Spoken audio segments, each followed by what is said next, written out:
Marcus Aurelius ruled the most powerful empire in the world. Yet every morning he asked himself the same 8 questions. Question number 6 changed everything. And it's about to change your life too. Every morning, millions of people wake up and immediately surrender control of their day. They reach for their phones. They check emails. They scroll through social media. Within minutes, they're reacting to everyone else's priorities before considering their own. 2,000 years ago, the Stoic philosophers discovered something powerful. They understood that the morning hours weren't just another part of the day. They were the foundation that determined everything that followed. Marcus Aurelius faced wars. Seneca survived exile. Epictetus endured slavery. Yet they all shared one practice: asking themselves specific questions each morning before facing the world. These aren't philosophical abstractions. They're practical tools that transform how you think, decide, and live. And by the end of this video, you'll have a complete morning practice that takes just 5 minutes. Let's begin. Question 1. What is within my control today? The foundation of Stoic philosophy begins with a simple truth. Most of what happens to us is beyond our control, but how we respond is always within it. You cannot control the weather. You cannot control traffic. You cannot control what others think, say, or do. You cannot control the past or guarantee the future. But you can control your effort, your attitude, your integrity, how you treat others, what you choose to learn, your next decision. Epictetus taught, we cannot choose our external circumstances, but we can always choose how we respond to them. When you stop wasting energy trying to control the uncontrollable, something remarkable happens. Suddenly, you have all that energy available for what actually matters. The anxiety decreases. The clarity increases. Question 2. Am I living according to my values or someone else's? Seneca warned, it is not the man who has too little, but the man who craves more that is poor. Modern society constantly broadcasts definitions of success. The luxury car, the corner office, the perfect body, thousands of followers. But are these universal truths, or are they someone else's values being sold as your own? The Stoics believed that the unexamined life creates misery. People spend decades climbing ladders only to discover they were leaning against the wrong walls. Every morning, this question acts as a compass. If today were your last, and it could be, would you be proud of what you're pursuing? Values are personal. Success is personal. The question isn't whether you're successful by society's standards. The question is whether you're being true to yourself. Question 3. Who can I help today? Marcus Aurelius wrote in Meditations, we were born to work together, like feet, hands, and eyes, like the 2 rows of teeth, upper and lower. To obstruct each other is unnatural. Stoicism isn't about becoming cold or detached. It's about becoming useful.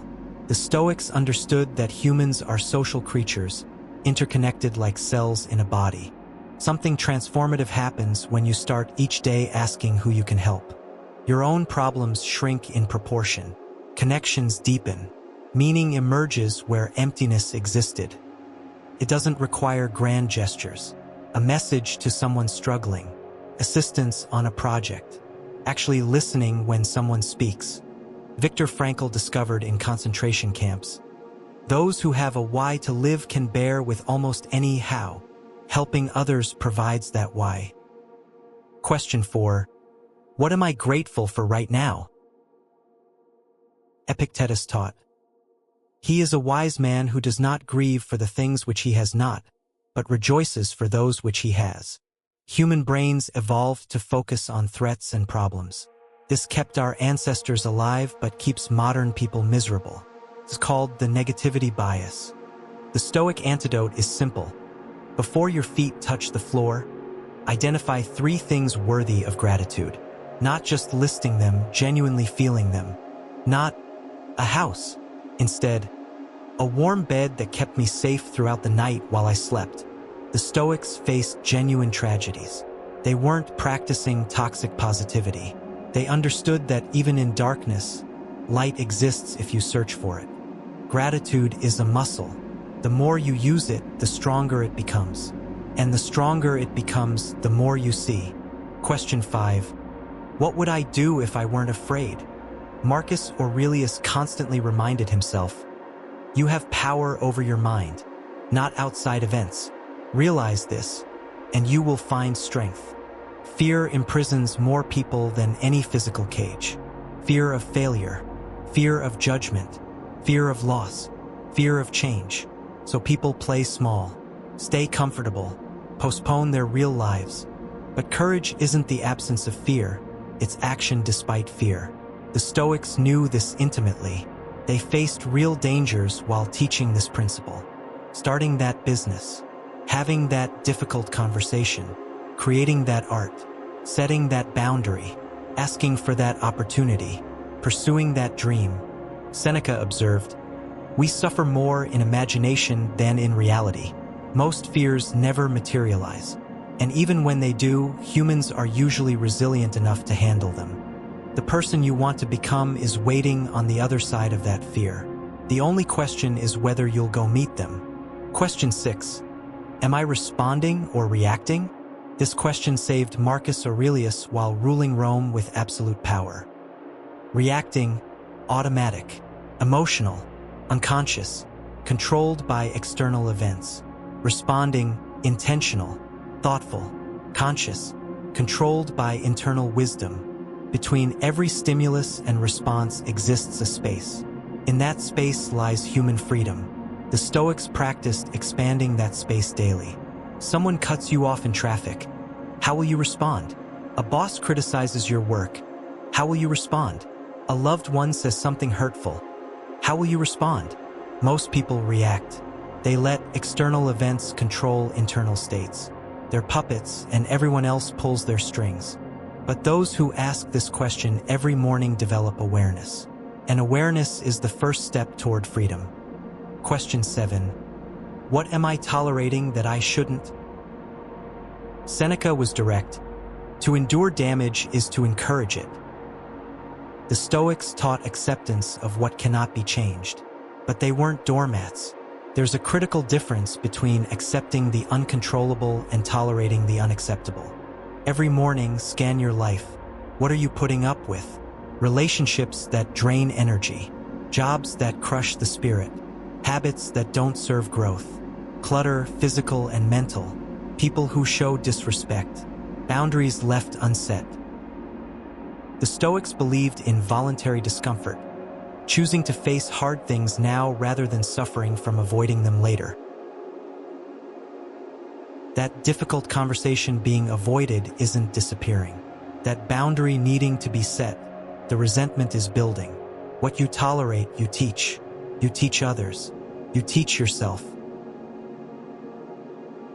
Question 8. If today were my last day, would I be proud? Marcus Aurelius kept a skull on his desk. Not from morbidity, but to practice memento mori. Remember, you will die. This isn't depressing. It's liberating. When mortality becomes real, everything comes into focus. Petty arguments dissolve. Grudges release. Fake pursuits lose appeal. Every morning, ask, if this were my final day on earth, would I be proud of how I'm spending it? Not perfect, proud. There's a difference. Would you waste it scrolling mindlessly? Would you stay angry at someone you love? Would you postpone your dreams one more day? The Stoics didn't fear death. They feared wasting life. Seneca wrote, "It is not that we have a short time to live, but that we waste a lot of it." Here's the truth. Every person watching this is dying. Every day a little more. The hourglass never stops. The question isn't whether time is running out. It's whether you're truly living.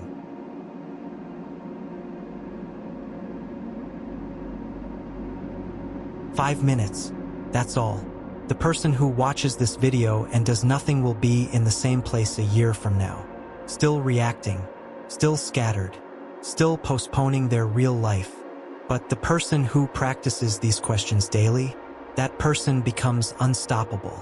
Not because life gets easier, but because they become stronger.